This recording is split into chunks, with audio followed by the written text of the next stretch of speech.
1997. And thank you for that.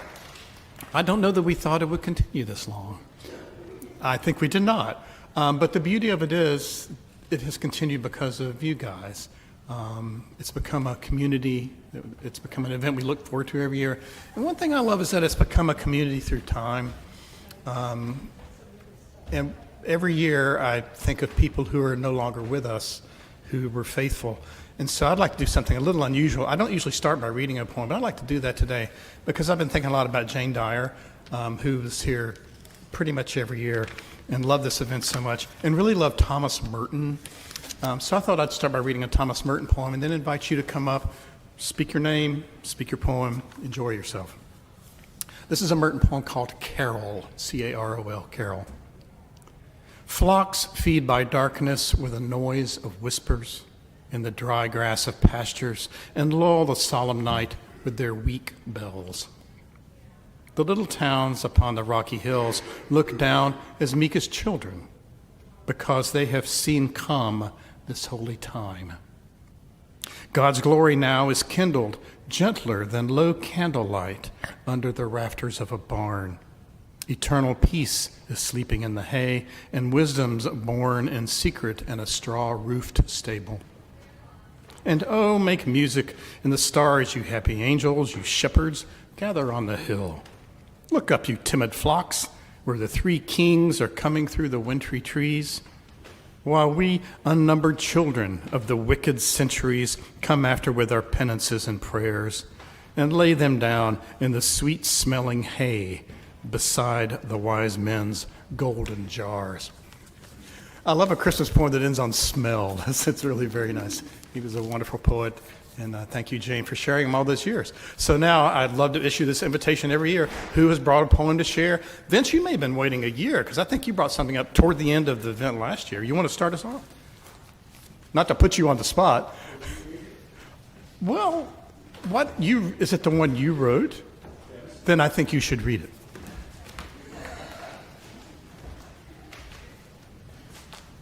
Thank you. It's good to be here. It's been many years since I have been here. My duties took me other places.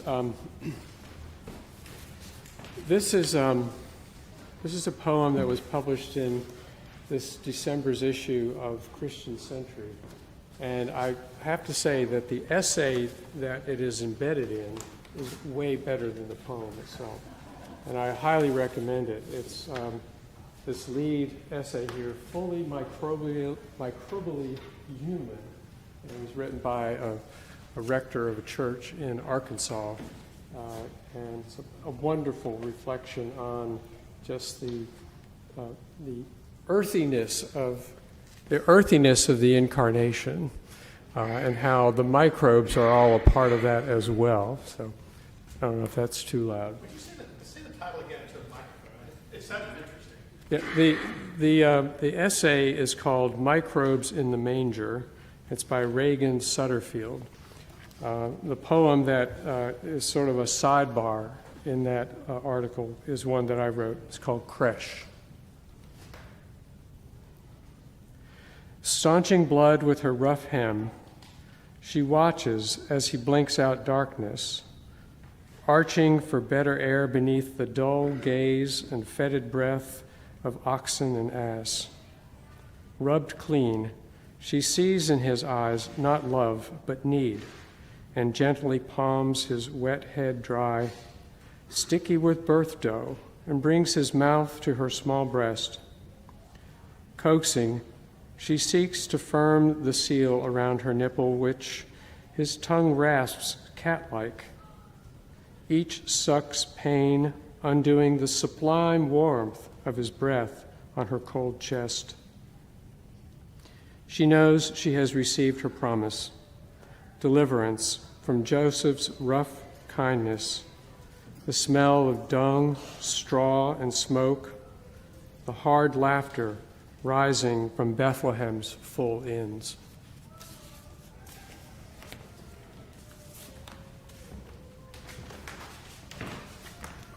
Thank you, Vince.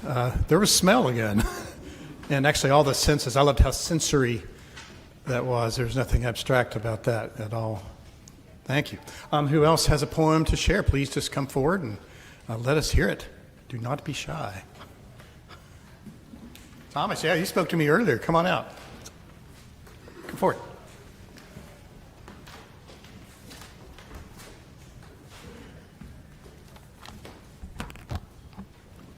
My name is Lila Wolf. I'm reading a poem by Mary Oliver called Making the House Ready for the Lord.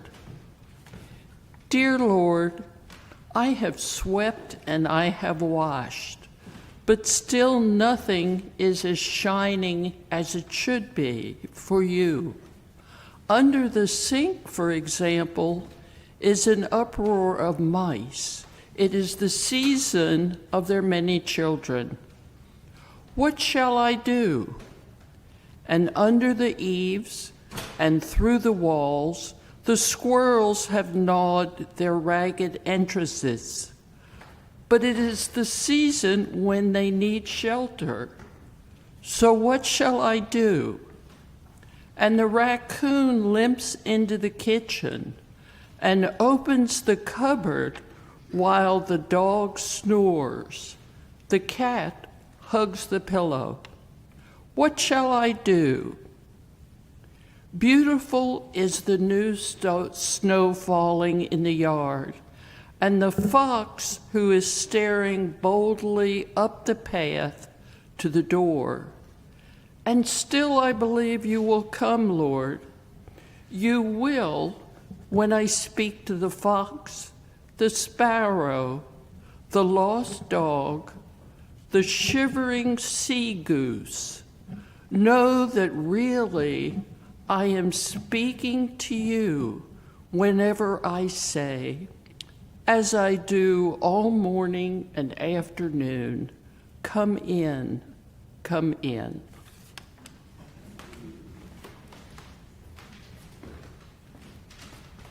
Oh, that was great, like the nativity of the animals. That was wonderful. I like, too, that she works in animals we might not be so fond of, like mice and squirrels, but sure, they are part of the story as well. Thomas, come forward.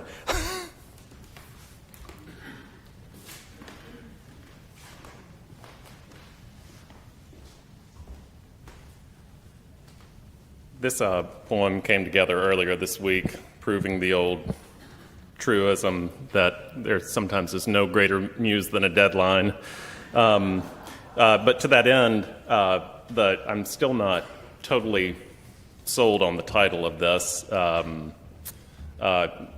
partly because the name of an order in the HBO series Game of Thrones, and so for that reason, I feel like they kind of marked it first, and as a result, I need to move on and find something else. But anyways, the title of the poem is The Night Watch, for now. After the angels departed and the shepherds were called back to their fields, before the air hung heavy with the faraway fragrance of frankincense and myrrh, there was a lonely vigil performed in silhouette that first night under a sky dark as a frozen lake, save the moon that illuminated the pearls of sweat on the sleeping mother's brow and the shifting of cattle on stiff straw, and the imperceptible rise and fall of the small form in the manger. And there was the man, he of that night's watch, parsing the darkness and his situation and the terror of a new and fragile life beheld across that already vast distance of fatherhood. With sleep no longer troubled by angels, he is left with this roaring quiet and the dark. In this season of long nights and of waiting, I remember my own endless winding through the labyrinth of a home I knew only by day, with you, my faraway child, nestled in my arms, breaking that frozen lake of night with your cries, while I gaze at the same moon from that long ago night and wait for the sun to rise.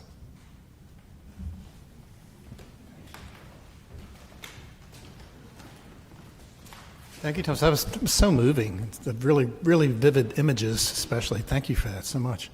Who would like to go next? You don't have to worry whether your poem matches the one that just went before. You can go in another direction altogether. Yes, please come forward, Catherine.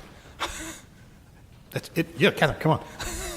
Another of our very faithful attendees. Great to see you.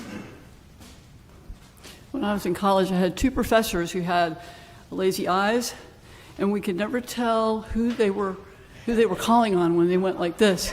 It was.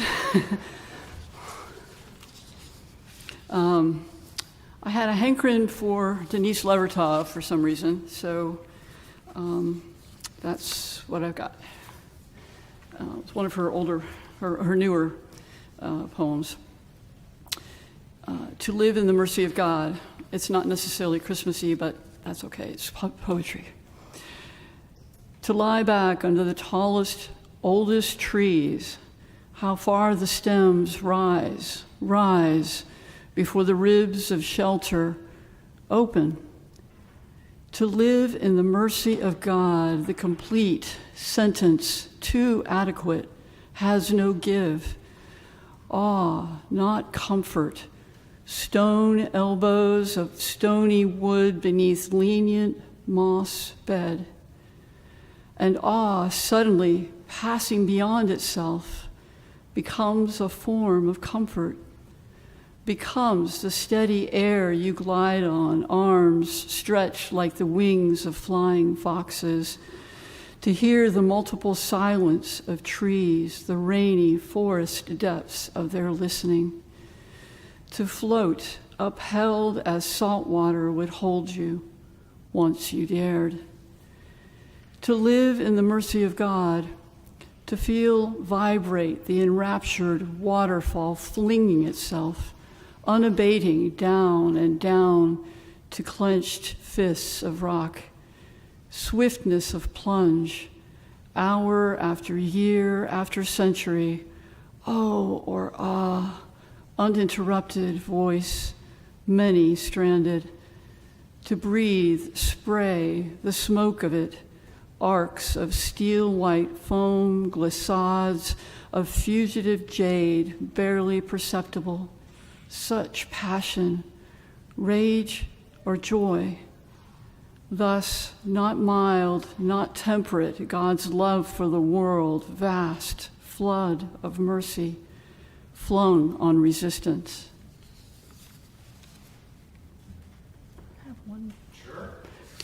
I have one more. This is actually lyrics to a song that I say I stumbled onto it, but I think it stumbled onto me. This is especially for a friend of mine who's going through a really difficult time. It's called More to This. I've been thinking about dying and how that's going to be when my skin and bones give up the ghost and I finally feel my fragile soul and all I am falls into mystery. I've been thinking about after and all the folks I want to see. My neighbor says that this is it. My daughter says we live again. Most of the time I'm somewhere in between. Don't the question beg an answer? Don't the song beg a dancer? Don't you dare tell me that there ain't more to this, more to this. I've been seeing this life different ever since I let you go. Fragile flowers in a field, 60 stories made of steel, birds above and business deals below. I've been thinking about our lifetime like I never have before. 100 years or 100 days, 100 times, no difference, babe. Promise you, I'll want 100 more. Don't the question beg an answer? Don't the song beg a dancer? Don't you dare tell me that there ain't more to this. And don't our tears beg for laughter? I promise I'd love you forever. So don't you dare tell me that there ain't more to this. there's more to this. That's by Mark Sibilia.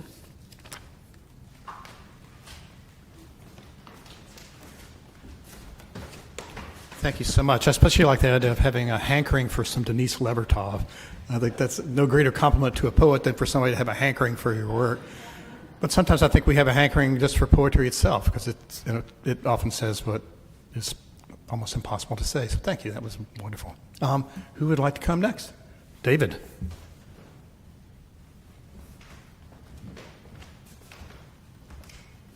Hello, I'm David Rowell, and I hadn't been to this event before, and so I worried a little bit about whether this poem would fit the parameters. This is by E.B. White. We don't really think about him much with poetry, but he's such a great observer of the natural world, and there's winter imagery here. This is a poem he wrote called Sonnet. That same white traveler, Frost, that could not pass and not leave everywhere his lovely scroll, having sufficiently adorned my glass, painted your portrait on my secret soul. Thus, you've been with me all this winter day, and I, who love myself, went two and two, my actual solitude, a seeming play, built of the meaning and the breath of you. You in each item of this day, of fearing all thoughts I wanted to and could not tell. You in the log of pine. You in my hearing the cold and lonely ringing of a bell. Your voice at sundown, swelling, repeating, thinning, lost in the hurrying night and the wind's beginning.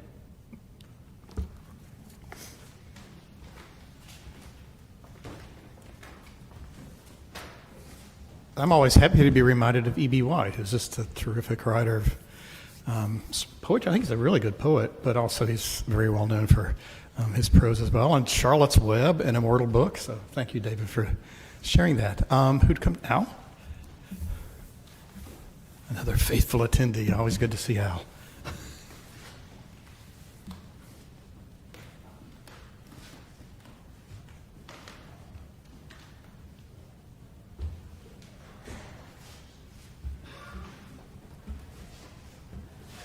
This is a poem a lot of people know by heart.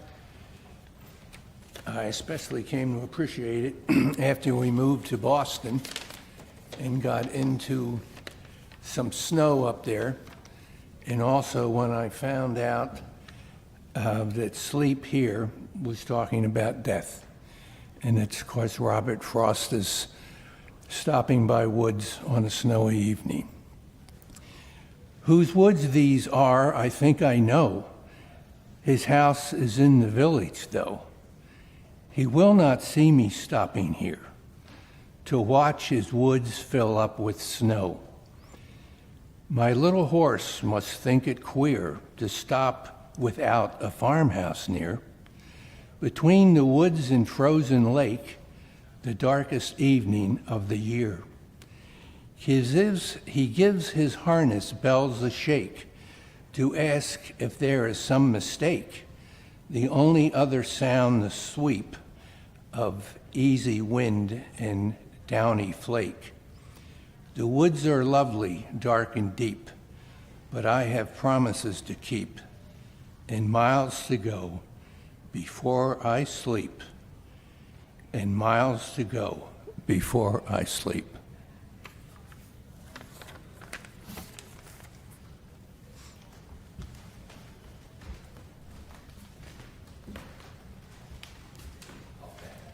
Okay. Thank you, Al. Frost is just so wonderful because his poems are so forthright and apparently simple. And then you start looking at them and thinking about them and listening to them, and there are depths, as Al pointed out there. So thank you so much. Who would like to share a poem next? Ray Dooley, please come forward.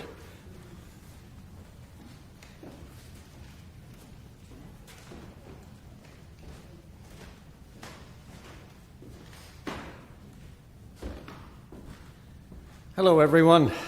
This is a poem called Just a Child. written by J.G. Williams. Just a child rocked gently in its mama's arms, as yet unable to smile or ponder, one of the millions born each day destined to suffering, committed to death. Only a dingy stable for this poor birth. Nothing special here. But as we breathe in that thick, pungent aroma of wintering oxen and sheep, and bend to see more clearly in the darkness the face of the newborn, we discover that we are peering with great fear and longing, I might add, into ourselves. No, past ourselves, into a wild and joyous eternity. For the only miracle that matters, or has ever mattered, or ever will matter, is this. In this tiny human heart, there glows the creative power of the universe, the way. A light glancing down through all eternity to awaken in us the memory of who we really are and of what we may become. You and I, whoever you may be, it matters not what gender or race or religion, find our root, the hard nub of ourselves here, in this darkness. Hidden in this tiny frame is the mystery for which we all have sought for so long, the salving balm to cure our hearts and lead us home again. And we return home singing, arm in arm, with heads thrown back like shepherds on a weekend binge, knowing that we, the rich and the poor, the good and the bad, the beautiful and the ugly, are all one in that light. There are no others, just the child.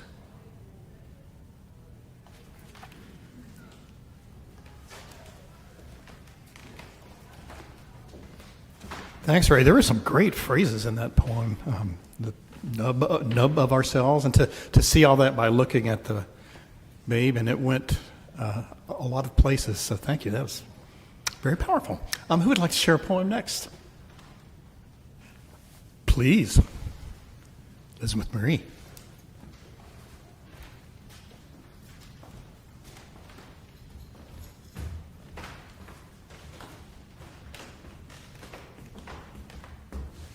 So this is one of Wendell Berry's out of his Sabbath poems. And when I was an undergrad, I was in a literature class, culture, agriculture, American environmental narratives, and one of my classmates started corresponding with Wendell Berry, and it became a class correspondence in a really beautiful way. So it took me into his work differently than I might have gone otherwise. Remembering that it happened once, we cannot turn away the thought as we go out cold to our barns, toward the long night's end, that we ourselves are living in the world. It happened when it first happened, that we ourselves opening a stall, a latch thrown open countless times before, might find them breathing there, foreknown, the child bedded in straw, the mother kneeling over him, the husband standing in belief he can scarcely believe, in light that lights them from no source we see, an April morning's light, the air around them joyful as a choir. We stand with one hand on the door, looking into another world that is this world, the pale daylight coming just as before, our chores to do, the cattle all awake, our own frozen breath hanging in front of us. And we are here, as we have never been before, sighted as not before, our place holy, although we knew it not.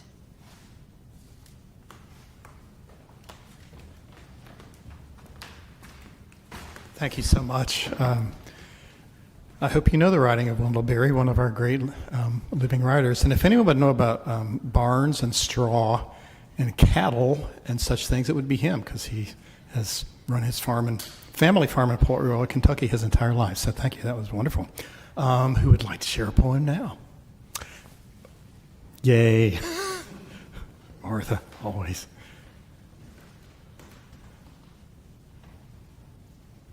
I can always count on you to bring a good poem.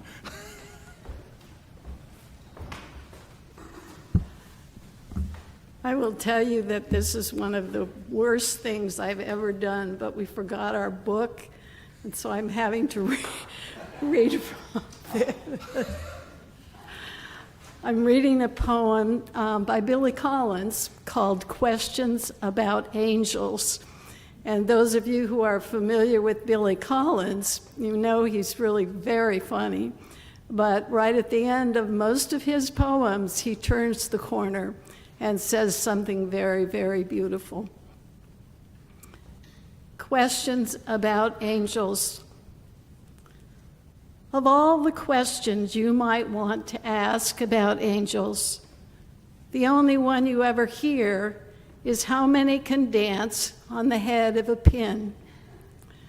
No curiosity about how they pass the eternal time, besides circling the throne, chanting in Latin, or delivering a crust of bread to a hermit on earth, or guiding a boy and girl across a rickety wooden bridge.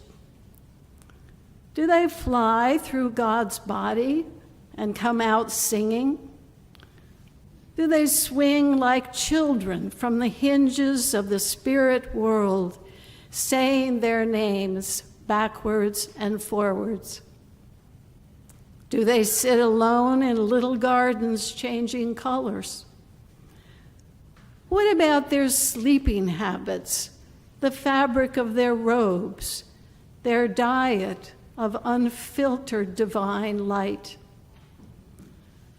What goes on inside their luminous heads? Is there a wall these tall presences can look over and see hell?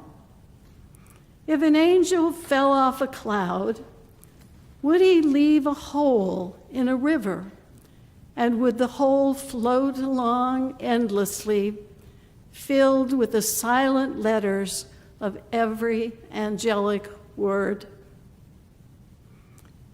If an angel delivered the mail, would he arrive in a blinding rush of wings? Or would he just assume the appearance of the regular mailman and whistle up the driveway, reading the postcards? No, the medieval theologians control the court. The only questions you ever hear is about,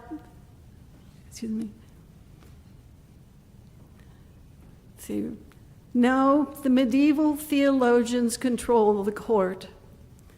The only question you ever hear about is the little dance floor on the head of a pin where halos are meant to converge and drift invisibly. It is designed to make us think in millions, billions, to run out of numbers and collapse into infinity. But perhaps the answer is simply one female angel dancing alone in her stocking feet, a small jazz combo working in the background. She sways like a branch in the wind, her beautiful eyes closed, and the tall, thin bassist leans over to glance at his watch because she has been dancing forever, and now it is very late, even for musicians.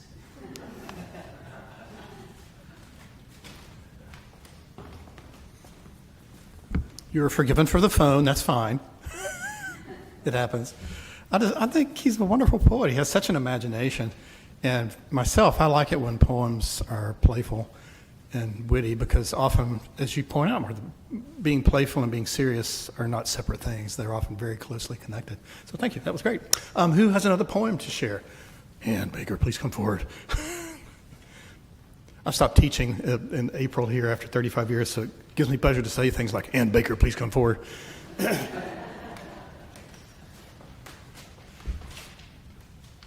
I was glad that Boy can use the word subversive, since I think this one's slightly subversive. It's also probably, it's very low class. It's probably doggerel. What is doggerel, anyway, as opposed to poetry? Okay, well, this might. It's also the words to a song by Dar Williams, and it's called The Christians and the Pagan. Closer. It's called The Christians and, okay, I can pick. How's that? Better. Okay. The Christians and the Pagans. Amber called her uncle, said, "We're up here for the holiday. Jane and I were having solstice. Now we need a place to stay." And her Christ-loving uncle watched his wife hang Mary on the tree. He watched his son hang candy canes, all made with red dye number 3. He told his niece, "It's Christmas Eve. I know our life is not your style." She said, "Christmas is like solstice, and we miss you, and it's been a while." So the Christians and the pagans sat together at the table, finding faith and common ground the best that they were able. And just before the meal was served, hands were held and prayers were said, sending hope for peace on earth to all their gods and goddesses.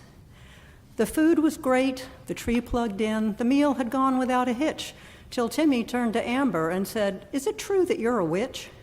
His mom jumped up and said, "The pies are burning," and she hit the kitchen.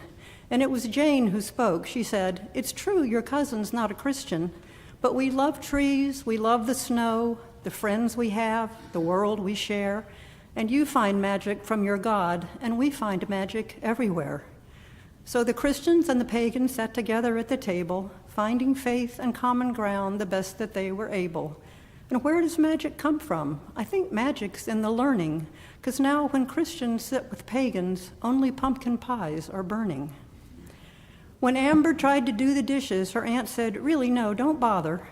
Amber's uncle saw how Amber looked like Tim and like her father.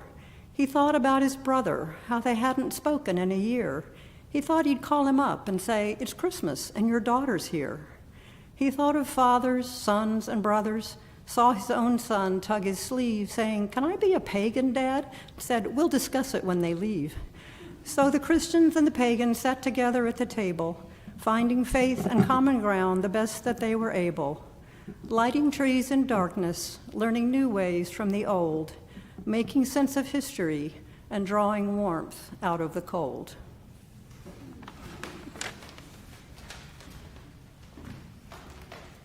I think that was great. That was not doggerel.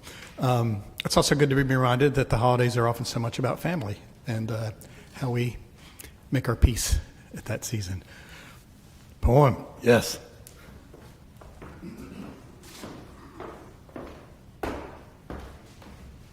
Speaking of family, I'm Martha Sheets, and my mother, Barbara Sheets, has volunteered me to read her poem. Speaking of family. Christmas for a New Millennium. One luminous, historic star, Jupiter perhaps, or Saturn standing watch at dawn, dispatched its ancient beam to tend a birth and not yet gone. Still sheds its light on Bethlehem, upon the hills where shepherds have not changed their ways, above the battle-weary sands, obscured by the rocket's blaze. In peacetime and in wretched war, those dark fears seep into the soil and shroud belief in myths. When earthly kings give up their crowns, the humble star persists. Secure within its diadem, it lights both time and space. It neither tires nor sleeps, a present at the manger then, now by each crib a vigil keeps. Will neither bless nor man condemn, but faithful to its universe, the radiant star will firm remain, will beckon as it kindles hope, God's messenger, again, again.